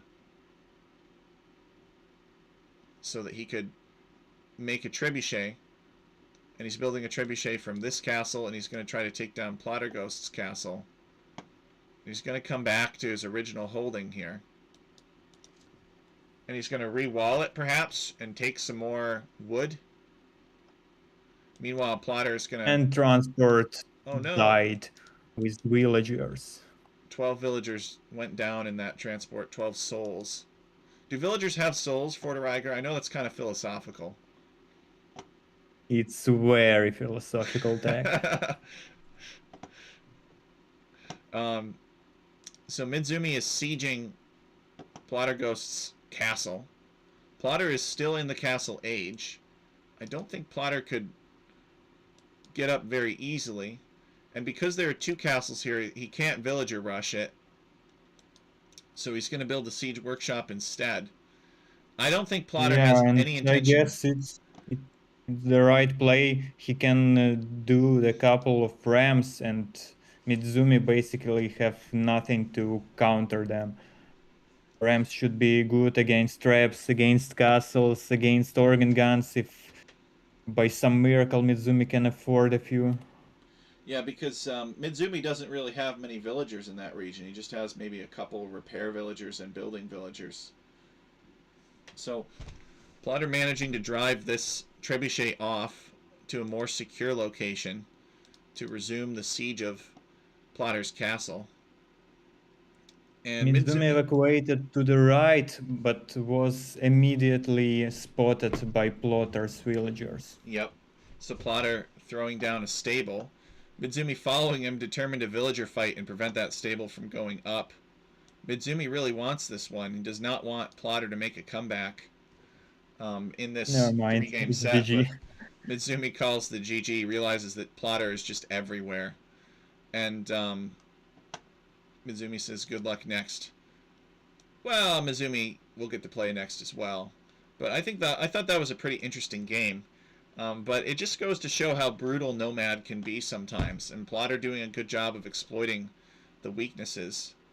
I'm going to go over to the statistics. I think Mizumi did the right things for his situation. I can't really think of anything Yeah, that he should have done differently. Hyder saying villagers have no souls, it's okay to delete them. Hyder, how can you be so heartless? Um, no, I think that's the prevailing opinion in a lot of AOE circles. Let's see the timeline here. Pretty dominant for Plotter Ghost. Plotter Ghost winning that game in the Castle Age against an Imperial Age opponent. So I'm gonna go back yeah, to this very replay, unfortunate start for Mizumi. and let me just load this replay again real quick, and I'll try to pause it, and we'll look at Plotter Ghost's perspective, and we'll see if Plotter Ghost was like intentionally trying to be a jerk from the beginning with his town center placement. He's just like, well, this will make the game interesting. Okay, so this is Plotter Ghost's. These are Plotter Ghost's starting villagers. He has some vision here, and I guess he's got a villager here, and a villager here. So really, I mean, you kind of want to set up your base in the middle of your 3 villagers. And so from Plotter's perspective, and you want to start as soon as possible, he literally starts building that almost immediately, right? This is among the first locations that he chooses. And Mizumi, we'll restart the playback from the beginning. We look at Mizumi, and again, Mizumi didn't really do anything crazy either. You know, he kind of went to the center of his starting pattern as well. So neither player was trying to be a jerk with their town center placement. It just worked out that way, that they happened to be just barely far enough apart where they could both build town centers there, which is interesting. So the replays. Next is Hydra versus Bowforce. So I'm going to take a very quick break, like a few minute break, Forteraiger, if that's okay. If you're willing to take a break Yeah, as no well. problem. And we will be back, guys, in just a few moments, and we will resume the cast. So 5 minutes at most. Be right back. And we're going to go over here to overlay again. Change the scene there.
All right. I am back. I'm hoping Yep. Forteraiger is back too. Excellent. We're in the second set. Just got back from a quick break. Thank you guys for sticking with us. Forteraiger, thank you for being here. I'm sure you're probably quite a busy guy. So we are casting Alchemy League Season 9. Season 9 is played on Hyperrandom by Zetnus. I had a couple of other maps planned, but we were not able to finish them in time, unfortunately. But luckily, Hyperrandom is capable of great variety, and it's, can stand on its own for a season of Alchemy League. So, Forteraiger, is from Ukraine. He is a participant in our league. He is on his second season with us, and we're really grateful to have him here and helping out. So thank you, Forteraiger. Yeah, thank you for having me. So this second set, we're going to try and cast our caster. These are other casters. The only other person besides myself who casts Alchemy League in an official sort of capacity to make YouTube everlasting content for it, permanent content for it, I should say. So that is Hyder. And Hyder is up against Bowforce. And in the beginning of the video, we go over their rankings, but just a quick recap. These guys are 1800s. So Hyder is lower 1800s, Bowforce is upper 1800s. And this is their Civ draft here. The way that the draft works out is the admin will randomly ban 5 civilizations in the beginning, and then they globally ban 2 civilizations each, and then I believe that they each take turns picking 3, and then simultaneously in secret they will snipe 1 civilization from each other. Then that snipe will be revealed, and then they'll take turns picking 2 more. And the result of that process has left Bowforce with Japanese, Georgians, and Sicilians as options. And it has left Hyder with Malians, Huns, Hindustanis, and Romans as options for what is either a Play All 2 or a Play All 3, whichever they prefer. Doesn't really matter. Alchemy scoring system can accommodate whatever they want to do. So any comments about the Civ draft, Forteraiger, before we move into the games? Yeah, quite good Civ choices. What is expected from high-level players. I like Hyder's picks more, I think. Most of his Civs are versatile and have more than one viable options, which is important in hyper-random settings. However, Boforce's picks are quite strong as well. As I see, he is more oriented on maybe infantry/cavalry play with Sicilians, Japanese, and Burmese, and pure cavalry or maybe some defensive strategies for Georgians. You know what's really weird to me is the Celts snipe. Like, what? Why would anybody snipe the Celts? I don't know. I guess if Hyder's in chat, he can tell us what he was so worried about when he saw the Celts. Maybe this guy is a known Huang rusher, and Hyder just didn't want to deal with it. Let us know if you're in the chat, Hyder, what was going on with the Celts snipe. Lithuanian snipe, I understand, because they're strong in a lot of situations, but the Celt snipe, really? Nobody plays Celts anymore, except Huang, apparently. All right, so we will go into the game then. If we're all done looking at the civilizations. And I'm going to cast the Huns versus Japanese first. All right, ready whenever you are. Okay, I'm loading it. Yeah, I'm ready. All right, 3, 2, 1, go. Oh. All right, so we have Hyder versus Bowforce. on Hyperrandom by Zetnus. Forteraiger is here casting it with me. It's a good day. We've got a lot of awesome people involved. Oh, look at this. Hyder answers the question. He says, if someone picks Celts in a tournament, they 100% have something in mind. No way I'm taking that risk. Really? Wow, okay. I see how it is. Hey, Cookie Pirate, welcome. So, Hyder is simply in a low trust state of mind when it comes to Celts. He just does not believe that Celts can be played honorably in a tournament. He believes there's always going to be something screwy going on with the Celts, and he doesn't want to deal with it. So this is a version of Hyperrandom where the players start with Kreposts. I mean, what do you think, Forteraiger? Do you share Hyder's prejudice against the Celts in tournaments? That they're all just I no probably good. never faced a Celt main opponent, but I understand Hyder's position. If someone picks non-typical civilization, I guess they have something in mind. Okay, and in this match, we have a start with Krepost and quite a few, I believe it's called Yurt. And unfortunately, it does not benefit Hans player. Hans already start at 200 population app. That's true. Hyder just correcting me here. Make sure that we're clear for the record. He likes the Celts. He just doesn't like his opponent having them. He's played them in the league before. I guess that is true. So Bofors is going to be the Japanese instead, and Hyder is the Huns, of course, not needing houses, and yet Hyder starting out with these huts anyway. So that's kind of an advantage for Bofors, I guess, right? If this map was designed with this extra population space provided, and Hyder doesn't need it, but Bofors is taking advantage of it, so it's kind of an advantage for Bofors. I believe that these Kreposts are essential buildings. I think if you start with a building like this, maybe not. Maybe somebody else with more knowledge of the map. I'd have to go back and brush up on the specification. But I know that there's a chance in Hyperrandom that you can start with a building that adds a lose condition. I don't know if that is referring to this building or if it's referring to the Princess Yodi that I saw running around. There she is right there. Oh, actually, in that case, it's just Krepost and Princess Yodi. I guess if such victory condition is added, building is called Defend the Wonder or something. And in case if a special character is added, it's called Regicide. Ah, I see. So it names it in case you have that objective. That might have been a good thing to include in the specification then for players. Instead of just saying that it might happen, to say how the players will be able to detect whether or not it has happened. All right, so Hyder going to push a Mouflon into his town.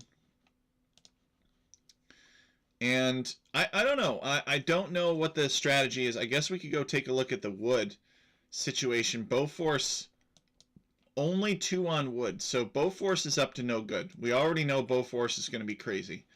Why? Feudal Age with 2 on wood means that he's doing some kind of lightning fast build. And he's also sending 2 off onto gold. So this is Man-at-Arms. I don't know where the barracks is, but this is Man-at-Arms. He should be building the barracks very soon, right? Now, Japanese economic benefit is their mining camps, lumber camps, mills cost half as much. Yeah, there's the barracks right there. But I feel that, this barracks is not going up quick enough. I think he needs like 5 villagers building that barracks. Because he's not going to have the militia completed in time to go Man-at-Arms. So maybe it's an archer's build. Maybe it's an archer's.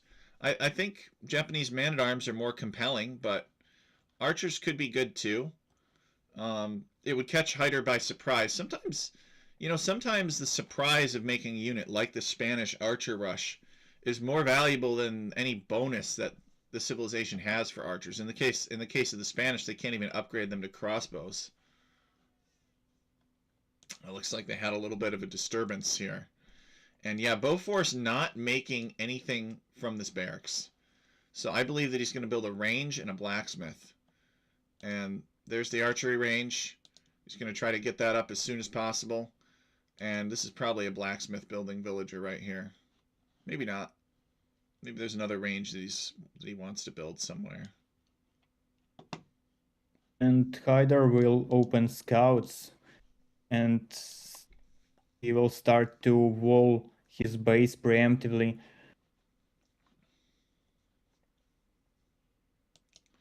Yeah, which is smart. Let's check and see what Beaufort's scouting on his opponent is. Oh, it's non-existent. That's not good. Beaufort has been greedily pushing deer instead of scouting. And has Hyder scouted his opponent? No, neither of these guys have scouted each other. So it could be a very inefficient attack. We might see like Beaufort send some archers over here or something looking for his opponent.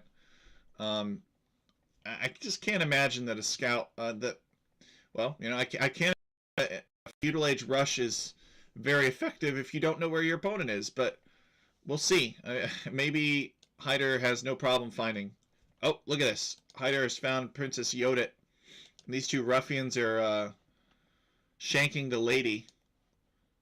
She's forced to run home. I'm surprised Beaufort is trying to save her, honestly, because it just tells Hyder where he is. Maybe he assumes that Hyder already knows where he is. But he's going to try and save this unit, which is just kind of strange to me. But Beaufort has respect for the lady, so I guess if nothing else, he manages to keep a deer pushing unit alive. Even though I think all of his deer are already pushed in. Maybe the vision on the unit is what's helpful to him. I don't know. So Beaufort has built this archery range, but he hasn't made any archers out of it. At least none that I can see. What is Beaufort doing, But actually? he is almost up to the castle age, already 66%. That's it. Okay, because I was looking, I was like, what is wrong with his score? Like, he's so far behind Hyder, and then you mentioned the castle age, and it makes sense. So this archery range. Wait a second. What was his second feudal building? What did he use as his? Oh, here it is. His blacksmith. Okay. So he's going to go up to the castle age, but as Japanese, he can't actually use this cray post. But this cray post is somewhat nice because it kind of nails down a vulnerable angle of attack. Now, the scouts are not going to come in here, right? So all he has to do is secure this area. Maybe wall this off. No, Beaufort, no. All right, well, so much for that. Scout. Oh, he doesn't have loom. Oh, no. That is a disaster. Beaufort's underestimating Hyder there. He needs to small wall everywhere. Yeah, and on the wood line, too. I think this might be open. All right, yeah, he gets it. All right, so Hyder managing to pick off a villager, but Beaufort goes fast castle. And he's made a cavalry archer. Oh, no. Seriously, fast castle and a Japanese cavalry archers? That's your idea? Oh, boy. I'm very skeptical. What do you think? FC into Japanese cavalry archers, good or bad, Forteraiger? It might work in some cases, I guess, but not in that specifically. Map was too open, and I feel like he took the risk that didn't pay off. Well, he hasn't done any damage with the cavalry archers so far. It looks like Hyder is just... I guess he wants to deal with Hyder's scout rush first. He's going to send that. I think that would be a mistake. I guess he won't be able to do any damage with that because Hyder is already walled. He's already on skirmisher, and he have the 12 villagers. It's being an age down. Could you imagine if Beaufort had done this fast castle? Let's take a look at his resources, actually. He is pretty strapped for resources. Maybe it wouldn't have worked, but a siege workshop, maybe. Siege workshop, a few longswords. Probably what would have been better would be man-at-arms, but what do I know? These guys are way better than I am at this game. What's this? Hyder has snuck a villager out. Better hope that this lumberjack doesn't get found. Could potentially hide that lumberjack actually behind some trees. The trees are kind of the right color, and Hyder's kind of the right color that, you know, that gray might blend in. Hyder, Bowforce coming over here cleaning up the wolves. Why not just leave him? Let Hyder run into them in case he decides to send villagers out. Yeah, this cavalry And archer's not... Bowforce is trying to add the second TC to catch up in villagers. And he's adding the second archery range, but will he be able to afford all of this? Okay, the first instance of damage from Bowforce has just manifest. He has forced Hyder to build a tower. I don't really know that Hyder needs this tower. I think he's got enough skirmishers here. But the tower will help secure that area. And he scout rushed Bowforce's cavalry archer and killed it before retreating from the spearman. So the big advantage for Bowforce, I guess, is that Bowforce has been on 2 town centers for a little while.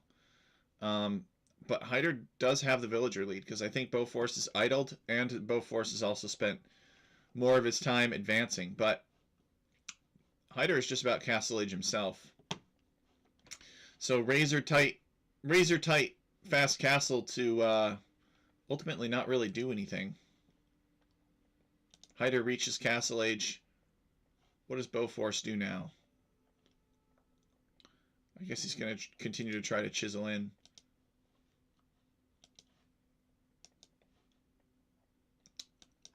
Too many skirms, now though. Hyder will add his own cavalry archers, and they are cheaper for Hans. So let's see. Yeah, we can go over to Hyder's point of view. He's got 2 ranges, and I think Bowforce knows about both of those ranges, actually. Yeah, he does. So he knows his opponent is on 2 ranges.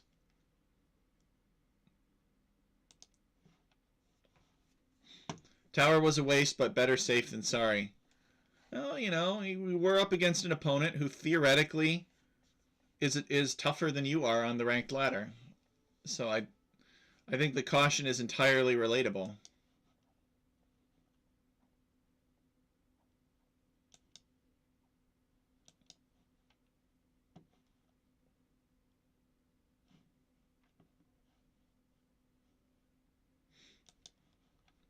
Hyder could use a lumber camp refresh here. So let's see. Bowforce 2 town centers. Hyder still 1 town center. I like this. But Hyder has built a dock. added a dock. Yeah. He's taking oysters. If Hyder can snowball a huge military out of this, he could really put Bowforce in a rough spot. The map is so open. It's, you know, it's very friendly to Huns. This is a very Hunnic friendly map. And Hyder does love the Huns. I'd love to see Hyder come forward with a villager and build a siege workshop up here and begin pressuring his opponent. He certainly has map control. Bowforce has an army of skirmishers. But an army of skirmishers are not that intimidating. They only deal 5 damage apiece to unarmored targets. And this villager has 2 pierce armor. So each of these skirmishers only does 3 damage per hit to the villager if they hit. Alright. Yeah, so here's Hyder building a siege workshop. And these are Hyder's skirmishers. Sorry, not Bowforce's. Bowforce's military is down here, and he has the cavalry archers. So I guess this tower is going to come in handy. Okay, here are Hyder's cavalry archers. He's going to intercept. Bowforce goes in. I think that's a mistake. Numbers are equal, but Hans Hyder's cavalry archers are full HP, and they are cheaper, so he can trade cost efficiently. And armored. Bowforce does not have any armor on his cavalry archers. So Hyder's built this siege workshop, and Bowforce is pressuring it with the mangonel. I think Hyder was maybe not quite ready or sufficiently present in this area with cavalry archers and skirmishers to prevent this from happening. Although the real counter for this mangonel is a mangonel of his own. And I believe that Hyder has built that mangonel already. Yeah, there it is.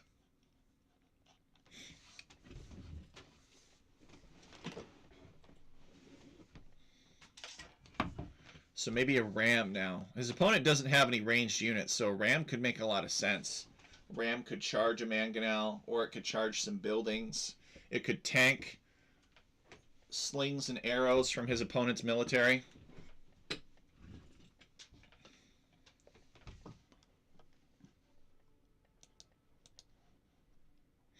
Yeah, Hyder just not in position here. Shooting the mill. Does have a scorpion helping out, but that mangonel does get overrun. And Hyder lucky that Bofors has not found his dock.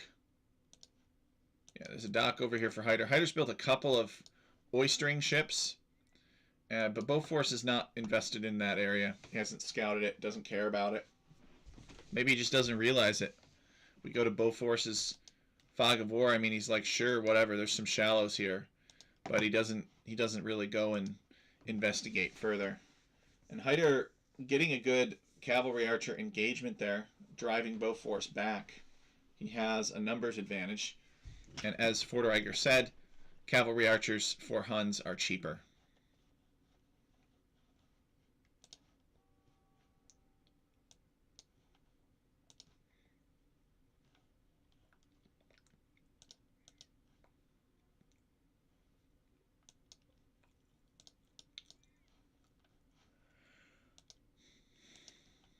Bofors caged up in villager number. 2 town centers versus 1.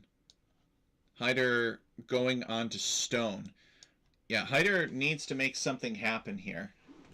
Bofors will pull ahead in villagers and with bigger economy if Hyder does not punish or do damage. Could Hyder be saving up for the next age? No, I don't think so. He's just got some surplus food. Better not get crushed by that mangonel. Yeah, Hyder's made a ram finally. All right, and he's diving this mangonel, kills the repair villager, and he's actually going to get that mangonel. It's in a sort of somewhat annoying way in which a unit that is countered by mangonels counters them instead. And the skirmishers are here to stand underneath the town center and engage cavalry archers, while Hyder's own cavalry archers run around, and Bofors calls the GG. Feels that he's taken too much damage. Maybe doesn't have the town centers to protect his villagers. I don't know, maybe he could have stone gated this off, garrisoned this. I don't know that it was the end of the world, but the Japanese cavalry archers didn't make very much sense to me. Nevertheless, GG, well played from Hyder. He definitely played it well. I guess, it's a big open map. Cavalry archers make sense on open maps, even if they're built by the Japanese. Yeah, Concluding well played thoughts. by Hyder. I guess it might be different if Bofors went for something other than fast castle on such an open map. Anyway, he defended quite well until the very last moment. Yeah, similar kill to death ratio for Hyder. But Hyder, I think, lost more cavalry archers, whereas Bofors lost more villagers. More resources collected for Hyder. Technology. Bofors with a lightning fast castle into cavalry archers. Look at that. Hyder with a larger villager hive, 66. Now we go to the replays. So Hyder is up 1 game, and we'll cast them on the second load replay. So it looks like these guys only played 2 games instead of the usual 3. Oh, wow. Oh, wow. So I'm on 6 seconds and am ready whenever you are. Okay, I'm ready. All right, 3, 2, 1, go. All right. Okay, we have some crazy generation here. 3 TC start and all TCs for each player are close to each other. They will be struggling for food to afford all this production. Yeah, welcome everybody. We're on the second game of the set between Hydra and Bowforce. This is Alchemy League Season 9, played on Hyperrandom, is the map. Hydra is a returning player in our league, and Bowforce is a new player. We're happy to have both of them. And Hyperrandom does have a chance where you could start with, well, extra town center. And in this case, they start with 2 extra town centers. So it's like a instant boom. We're probably not going to see anything happen before Castle Age at the earliest. Maybe even Imperial Age. Holy fish. This is only 130 snappers on each, but still. A couple of shoals. North and south and left and right. It's open. They are otherwise on their own islands. Hydra is here repairing his dragon ship. Bowforce should probably get out of here and repair his own dragon ship, but he may not be paying attention. Okay, he sees it now. He sees that Hydra was repairing. And he's also luring some bears in. And Hydra not pursuing this dragon ship, so leaving Bowforce free to repair it. Dragon ship can be super important in that scenario because in Dark Age you basically cannot produce PV. That's right. And if one player will keep his dragon ship and the second one lose it, I believe it can be over. Hyder says Japanese CA would have actually countered Hunnick once, but he didn't have the eco to get decent numbers. That's true. That's a good point, because he was up so quickly that he couldn't really afford what he wanted to do with the cavalry archers. And the cavalry archers are an appropriate unit for a map of that degree of openness. But to what Forteraiger was saying, like, if you lose your dragon ship on this map, you have no way of dealing damage to enemy fishing ships unless you get to Feudal Age. And that could take a while. So you need to continuously repair it. And Hyder's only got 11 on wood. Bowforce has 24 wood. Sorry, neither player had any on wood. So repairing this dragon ship is actually non-trivial. Keeping that dragon ship alive. Making sure that you don't get housed.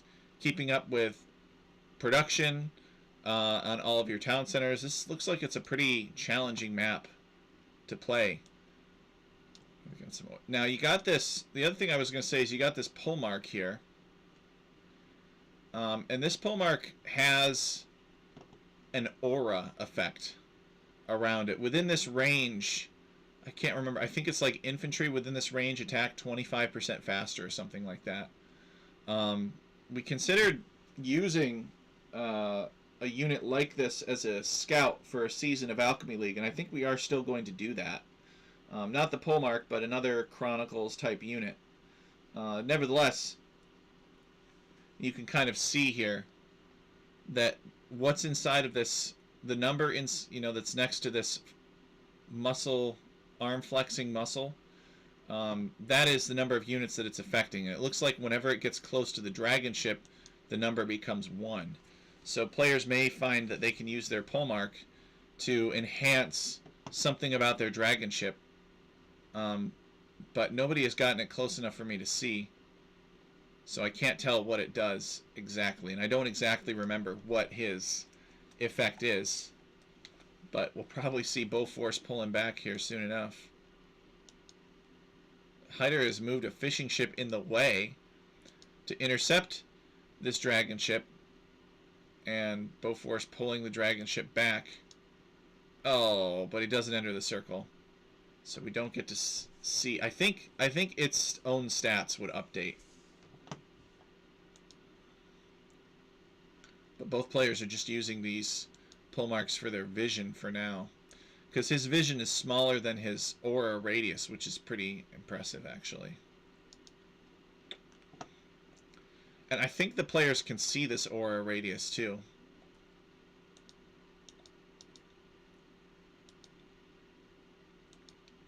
Hydra's fishing ship are so weak.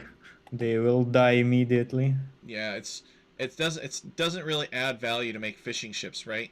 Because what happens is this dragon ship is so tanky that Hydra makes a few fishing ships. This dragon ship comes over, sinks them in 2 seconds, and even though Hydra's own dragon ship was defending, it only deals like 30 damage, and then Bofors just retreats his dragon ship, fixes it again, and the cycle continues, and Hydra basically has this never-ending drain on his wood supply of him making fishing ships to replace the ones that Bofors just ate with his dragon. So Bofors is, I think, content to just keep farming Hydra and see how many fishing ships Hydra's going to make in Dark Age before he realizes that this dragon ship is basically preventing anyone from doing any fishing. So what do you think of their choice of civilizations? Bofors is the Sicilians, and Hydra is the Malians. It's the water map, right? I guess Malians can be good on early stages because their wood discount and gold bonus. But if we will see late game here, I believe Sicilians navy is better. I agree. They have bracer, they have galleon, I guess. They do. You know, I like this dragon ship because it's kind of like, it's counterintuitive. Oh shoot, the pole mark was just there and we didn't see what effect he had. It's counterintuitive, right? You think, okay, you know, I'm on a water map. I should be making fishing ships and I should be fishing. But this dragon ship makes it so that you should not be making fishing ships on a water map. It's kind of like a trick. And I like tricky maps. I like maps that trick the players and make them hate them. No, I'm just kidding. I don't necessarily like it, but I do like maps that are a little bit more complex. But OP starting units is kind of one of those things that are almost universally condemned in random map making. But if you have a map that has a ton of other variety, it can be okay from time to time to have an OP starting unit. And Hyder starting to mass up fire galleys. So this is kind of getting to the point where you can maybe take some fights and perhaps kill a dragon ship. And the dragon ship isn't nearly as effective against the fire galleys. Look at that. The dragon ship is very good against fishing ships, but it's not good against these fire galleys. And now we got a villager repairing, and he's trying to keep up. Bofors is trying to keep up with all three and can't, and the dragon ship does go down. Hyder got it. So now Hyder can safely build fishing ships and not have to worry about the enemy dragon ships sniping his fishing ships all of the time.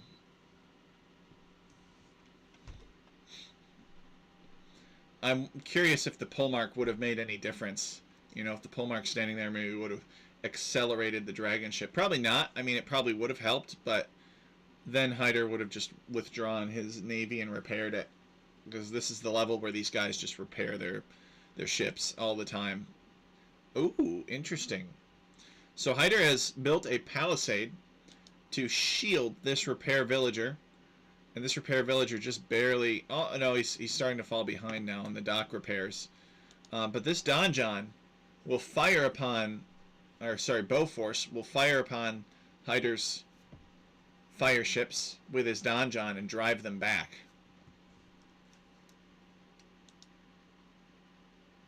I don't know if donjons deal, like, bonus damage to ships or something. I would assume it's no more than any other tower. The difference being that these donjons are more expensive and it's harder to get more of them. Yeah, it has 5 attack, and these fire galleys have 4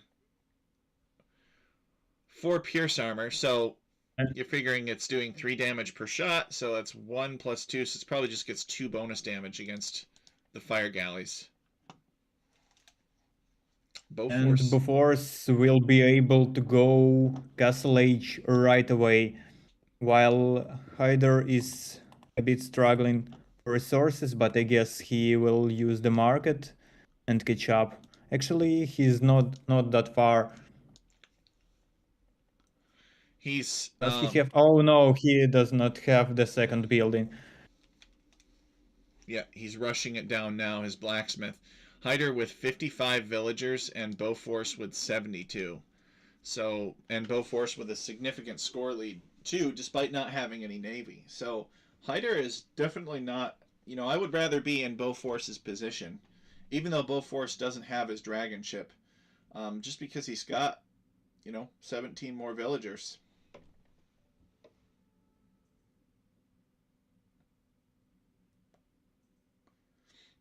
I don't know what Bofors is trying to accomplish with these fire galleys here. I think it's not really, he's on his way to the castle age. Who cares? Just use that Sicilian bonus, take some stone, drop a castle right here on this peninsula, right next to the willow tree, and basically take over.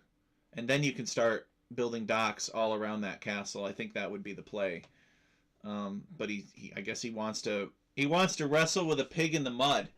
Do you have that expression over there in Ukraine? No, we Yeah. don't. Fighting somebody in a certain way is like wrestling with a pig in the mud. It's not like you're calling them a pig, but it's just saying that you're basically meeting somebody on their own terms when you don't have to. When I about maybe 10, 20 years ago, more like 20 years ago, I helped out in the assessor's office for a village nearby to where I lived. And the assessor in the United States, what an assessor does, it is his job to go around and basically determine how much property costs. Because, and the more the property costs, the more you have to pay in taxes on it. So if you have an expensive looking property, then the government will determine that you should be obligated to pay more money in tax. And the assessor used to have a saying that said that arguing with the assessor, because people would try to argue with the assessor and convince him that their property was not worth as much as he said it was worth. And so his saying was that arguing with an assessor was like arguing with a pig in the mud. And after a while, you start to realize that the pig actually enjoys it. So fighting Hyder with fire ships in feudal age while you're on your way to the castle age is a fight you don't need to take. It's like arguing with a pig in the mud, or wrestling with a pig in the mud. Except in this case, the pig is Hyder, and he loves his fire ship battle here. He's still got his dragon ship alive, and he could use that to some advantage. But Hyder's having a great time as Malians here, building a bunch of fire ships. And Bofors has to pull back. And Hyder was on stone for a while, and he already have an 800. So I guess we will see a castle. Now look at this town center from Bofors here. It's like, oh yeah, I'm just going to build this town center right next to the coastline so that if my opponent goes into galleys, I can't use it. I don't understand this. These guys are like in the 1800s. Why are they? I don't know. Maybe there's a good reason for this town center here, and I just don't get it. But like, why would you build a town center here when you could build it here, or you could build it over here, or you could build it back here on your wood line, or you could build it over here even, on this wood line, or instead of this mining camp, you could build it here on this stone. It seems like it's a pretty risky place to build a town center. But I guess that's Bofors's style. He lives for the thrill of things. I guess I'll have to ask him. Be like, man, you look like a really adventuresome guy. You like to take crazy risks. I guess that's a good thing. We like to see that kind of thing in Alchemy League. We love to see people take risks. As long as they sometimes win from the risks, they're not just taking risks recklessly and getting wrecked all the time, then that would be a little bit sad to watch. But I have a feeling that we're gonna see some really great things from Bofors this game. He's boomed at over 100 villagers, and Hyder's 20 villagers behind. So Bofors is just about at the point where maybe he can think about clicking up to the Imperial Age. Maybe he throws down a castle, sells all this wood, and just clicks up to Imp. What could Bofors do with Imp right now, Forteraiger? I think it'd be pretty compelling. I guess if he will go to Imp, he can just upgrade to fast fire and totally dominate on water. It's a huge power spike, right, from regular Does not Fireship. seem to. Okay, but he was on stone 2, and Hyders builds a forward castle. Ooh. Now this is spicy. And Hyder's got his Polemark here, interfering with these villagers. Now Boforce's villagers build castles faster because they're Sicilians. And look at this, Hyder's already rearranging his villagers to be on the lee side of this castle. But not without some casualties. So this castle goes up. Surely Boforce now is like, okay, time to click up to the Imperial Age. But he's making... What? He's making Sicilian cavalry archers. No, Boforce. And Hyder has clicked up to the Imperial Age. Imperial Age. And Boforce just not going to the Imperial Age. Not exactly sure the plan. Looks like we're getting a little bit of a lag spike here.